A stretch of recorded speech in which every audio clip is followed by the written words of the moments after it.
I didn't raise my voice. I never do. That's the thing about getting older. You learn that silence carries more weight than anything you could shout across a room. I've known that for a long time. 63 years will teach you a few things, if you're paying attention. My name isn't important. What matters is that for 11 years, I was a husband, a provider, and, or so I believed, something close to a father figure to my wife's brother. Not a stepson, not a child I helped raise. A grown man, a 34-year-old man named Derek, who had been living in the house I paid for since the second year of my marriage to Carol. I want you to sit with that for a moment. 34 years old. When Carol and I got married, I was 52 and she was 48. We met at a grief support group. She'd lost her first husband to a heart attack, and I'd lost my first wife to cancer 2 years before. We understood each other in a way that's hard to explain to someone who hasn't been through it. Loss has a particular language, and Carol and I spoke it fluently. I wasn't looking for a family when I married her. I had 2 grown daughters of my own from my first marriage, both living their own lives, both healthy and independent. What I was looking for was a partner, someone to share mornings with, someone to sit across the dinner table from and actually talk to. What I got, along with Carol, was Derek. He had moved in with Carol 2 years before we met, said it was temporary. He'd gone through a rough patch, lost a job in sales, broken up with a long-term girlfriend, and needed a few months to get back on his feet. Carol is a generous woman. She said yes without hesitation. That's one of the things I love about her. It's also one of the things that cost us both more than I can easily calculate. When Carol and I married, Derek was 23. The plan that Carol and I discussed seriously as adults was that he would use the next year to stabilize, find steady work, and eventually move into his own place. He had a part-time job at a hardware store. He was personable, reasonably intelligent, and, as far as I could tell, perfectly capable of supporting himself. But the year passed. Then another. Then 4 more. The hardware store job quietly became 2 days a week. The 2 days became 1. The 1 day eventually became none. There was always a reason, a difficult manager, an injury to his back that healed faster than the excuses did, a business idea that needed just a little more time to get off the ground. Each explanation arrived with a kind of casual confidence that I found, over time, more exhausting than any argument could have been. I paid the mortgage on the house. I paid the utilities. I stocked the refrigerator. When Derek's car broke down 3 years into my marriage, I paid to have it repaired because Carol asked me to, and because I believed, genuinely believed, that I was doing something good, that I was helping a young man who would eventually look back on this period with gratitude. I want to be honest with you. There were moments that felt like progress, months where Derek seemed more motivated, more present, more aware of the situation. He'd talk about a new contact he'd made, a potential opportunity, a plan he was putting together. I'd feel something lift in my chest. I'd think, here it is. This is the turning point. And then the weeks would pass, and nothing would change, and I would quietly return to the understanding that I had been paying for Derek's life for going on a decade. Carol and I argued about it, not constantly. We're not people who argue constantly, but regularly enough that it became a familiar shape in our marriage. A recurring landscape we both recognized and dreaded. She would defend him. I would ask reasonable questions. She would take the questions as criticism. I would retreat into silence. Nothing would resolve. I told myself it was manageable, that I could carry it, that love sometimes means carrying things. I was 63 years old and still telling myself that. Then came Thanksgiving. My daughter Rebecca drove down from Portland to spend the holiday with us. She's 31, a physical therapist, sharp and warm and perceptive in the way that people who spend their days reading other people's bodies tend to be. She had met Derek a handful of times over the years and was unfailingly polite to him, the way you're polite to a situation you've decided you can't change. We were all in the kitchen the afternoon before Thanksgiving. Carol was preparing the turkey. Rebecca was helping her. I was at the counter doing something with the sweet potatoes. Derek was at the kitchen table with his phone, contributing nothing, which was not unusual. Carol asked him if he could set the table. He didn't look up. She asked again, more gently than she should have had to. He said, without raising his eyes from the screen, "I'll do it later." He didn't do it later. I watched Rebecca notice this. I watched her decide not to say anything. She looked at me across the kitchen with an expression I recognized.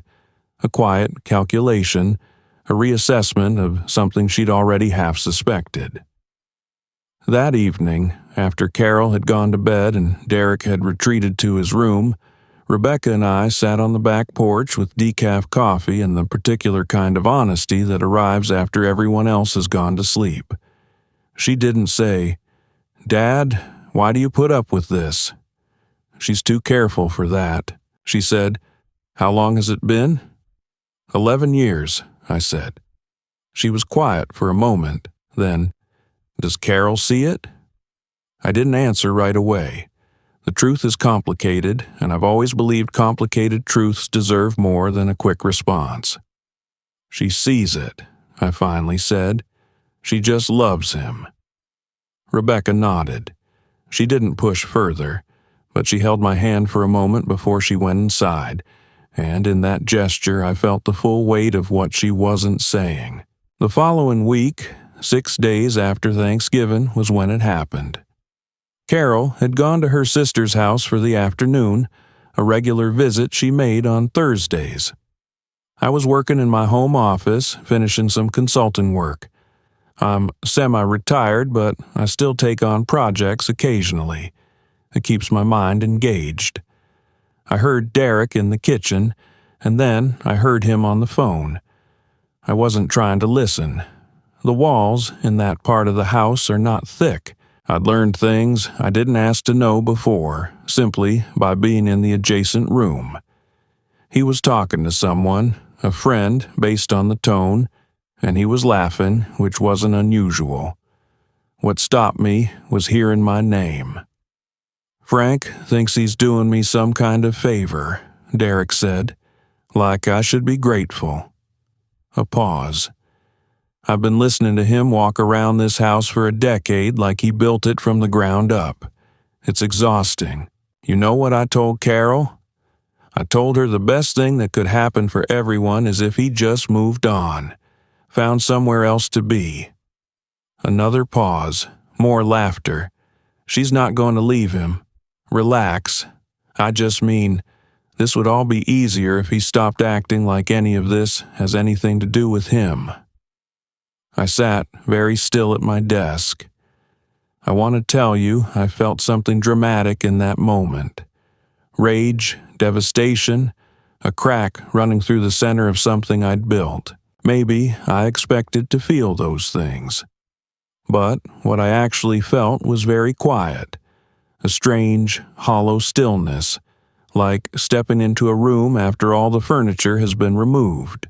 I had heard, clearly and unmistakably, that the man I had housed and fed and driven to appointments and lent money to and defended in conversations with my own children.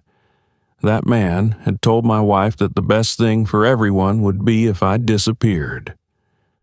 I closed my laptop. I sat there until I heard Derek's door close. And then I began to think. I want to be precise about what happened next, because it matters. I did not make a rash decision. I'm 63 years old. I have buried a wife. I have raised 2 daughters largely on my own after she died. I have built a career, made money, lost money, rebuilt. I do not make rash decisions. What I did was think clearly, maybe for the first time in a long time, about exactly what I was doing and why. The house was mine. I had purchased it 2 years into the marriage when we decided Carol's apartment was too small. My name was on the deed. I paid the mortgage. Carol contributed to household expenses from her own income, which I respected and appreciated. But the house was mine. My retirement accounts were mine. My consulting income was mine. The car I had repaired for Derek was mine, purchased under my insurance, and still registered in my name because the registration transfer had been put off so many times it had simply stopped being discussed. I opened my laptop again, and I sent an email to my accountant and another to my attorney. I told them both that I needed to meet early in the following week. I gave them no details. They both replied within the hour. That evening, when Carol came home, I said nothing. We had dinner. Derek ate with us, relaxed and pleasant, and I watched him the way you watch something you used to be confused by once you finally understand what it is. He asked me about a sports score. I answered. He nodded. He went to his room. Carol asked me if everything was okay. I said I was tired. She kissed my cheek and told me to get some rest. I lay in bed that night and stared at the ceiling and understood with complete clarity that I had spent 11 years being considered furniture. Over the next 2 weeks, I did what I needed to do. I met with my attorney, who was thorough and calm, and whose raised eyebrow was the only editorial comment he offered. I met with my accountant. I made certain my finances were in order and separate in the ways that mattered. I spoke with Rebecca, honestly, more honestly than I'd allowed myself to be in a long time. She listened. She cried a little. She said, "I'm proud of you, Dad." I hadn't realized until that moment how much I needed to hear that. I also began looking for an apartment.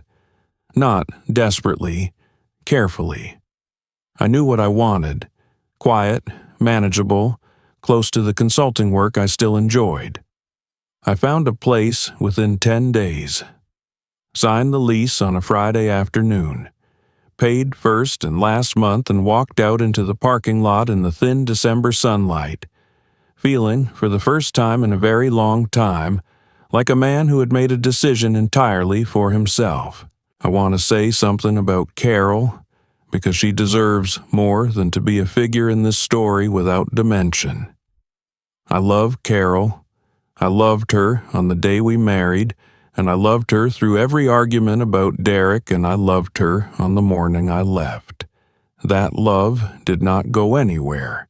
Love does not simply switch off because the situation has become untenable. But I had come to understand, slowly and then all at once, that Carol's love for her brother had made her unable to see what she was asking me to accept, and her inability to see it had made me, over 11 years, steadily invisible.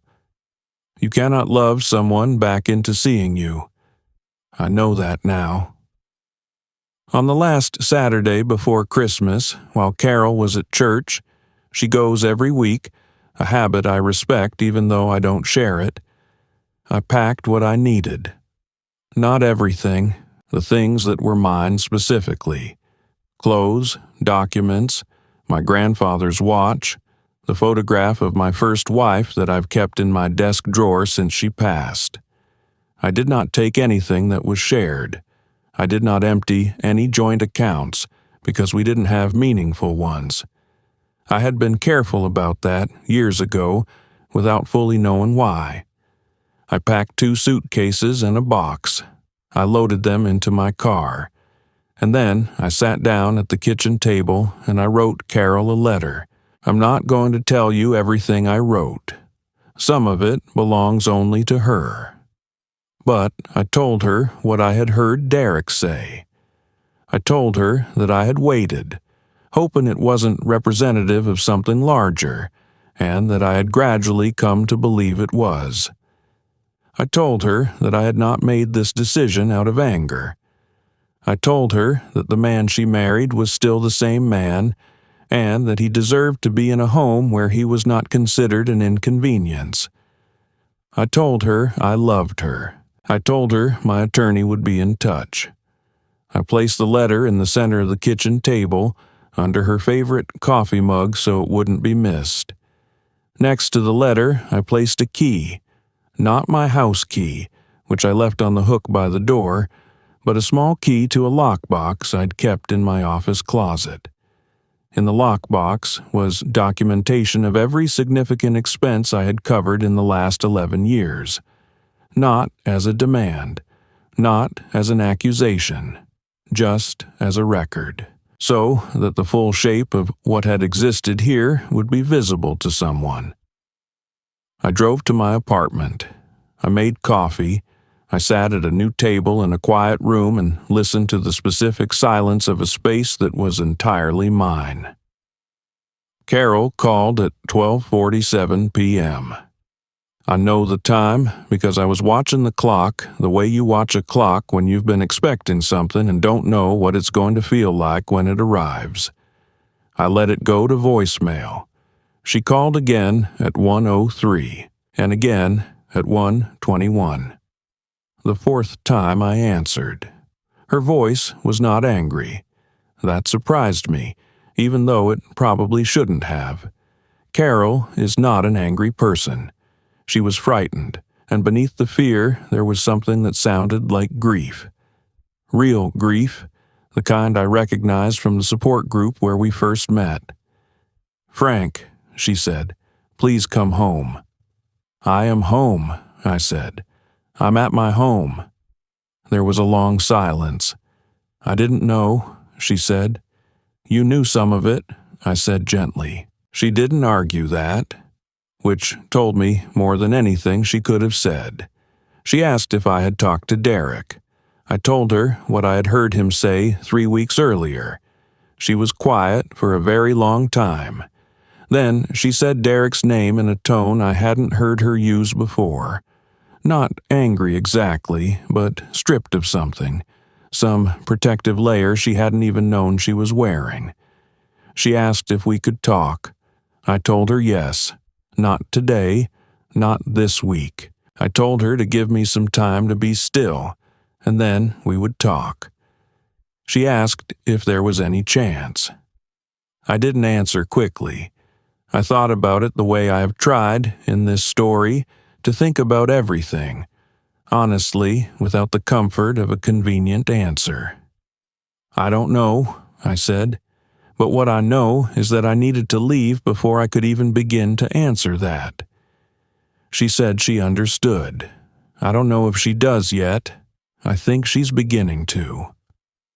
Derek called 3 days later. I imagine Carol showed him the letter, or told him enough of it. He left a voicemail that lasted 4 minutes and 40 seconds. I listened to it once. He apologized, though the apology was shaped in that particular way that is more about managing a situation than actually reckoning with it. The kind of sorry that means, "I'm sorry this is happening," rather than "I'm sorry I did this." He mentioned that things had been stressful. He mentioned that his words had come out wrong. He did not mention 11 years. I did not call him back. Rebecca came to see me the following weekend. She brought food, and we ate at my new table, and she looked around the apartment with something in her expression that I could only call relief.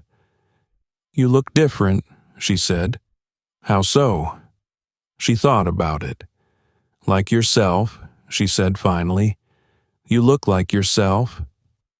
I haven't resolved anything yet. Carol and I have spoken 3 times. The conversations are careful and honest in a way our conversations haven't been in years. There is damage. There is a distance that doesn't close easily, but there is also, and I wasn't sure there would be, something that still wants to try. What I know is this. I am 63 years old, and for 11 years I made myself smaller to fit a situation that was never going to fit me.